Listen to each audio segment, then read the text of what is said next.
After months of heated debate, the people of View Royal have voted in favor of a new public safety building with a new fire hall at its heart. This weekend's referendum saw high voter turnout, and despite the multi-million-dollar price tag, the majority of voters were in favor of moving ahead with the project. CTV's Aaron Glazier has the story.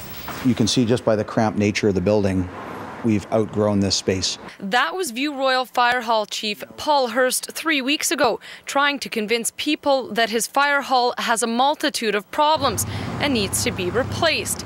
Today, he's happy the yes vote snuffed out the no side. I've been working on this with city staff and the fire department for 6 years, but it's been on the books since 1993. Saturday's results were just a strong showing from the community that we're finally ready to move forward. Voter turnout was high. Nearly 34% of View Royal's eligible voters cast ballots in the referendum. Of those, 64% voted in favor of borrowing $5.49 million towards the overall cost of $7.49 million for the new structure. It shows in the numbers that the people supported it. Let's just do it and get it over with. It's a need. The loan will be spread out over 20 years and will cost each taxpayer on average $70 more a year. You know, you look at it, what would cost if that building collapsed, all the money invested there would be lost. So $85 a year is nothing compared to what the outcome is of these guys doing their work. It's a tight squeeze for the 7 paid firefighters and 36 volunteers who keep the municipality safe. And those volunteers save this town pretty close to $2 million a year. Certainly in the last 10 years, it's saved more than $15 million. The old building is just over 11,000 square feet and situated on 0.4 of an acre. And engineers have confirmed it will collapse in an earthquake.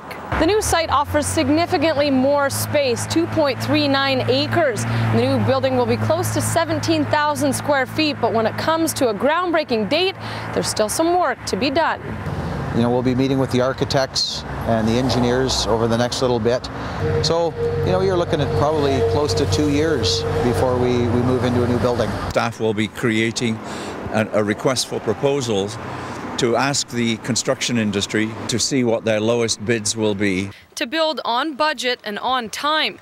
But at least now there's a light at the end of the tunnel for these firefighters who put their lives on the line. We've got the equipment, we've got the staff, we've got the training. Now we've got the facility that we can actually deliver what we said we were going to do. And I think that's probably one of the most important things is people will be able to sleep at night knowing that they're protected. Aaron Glazier, CTV News, View Royal.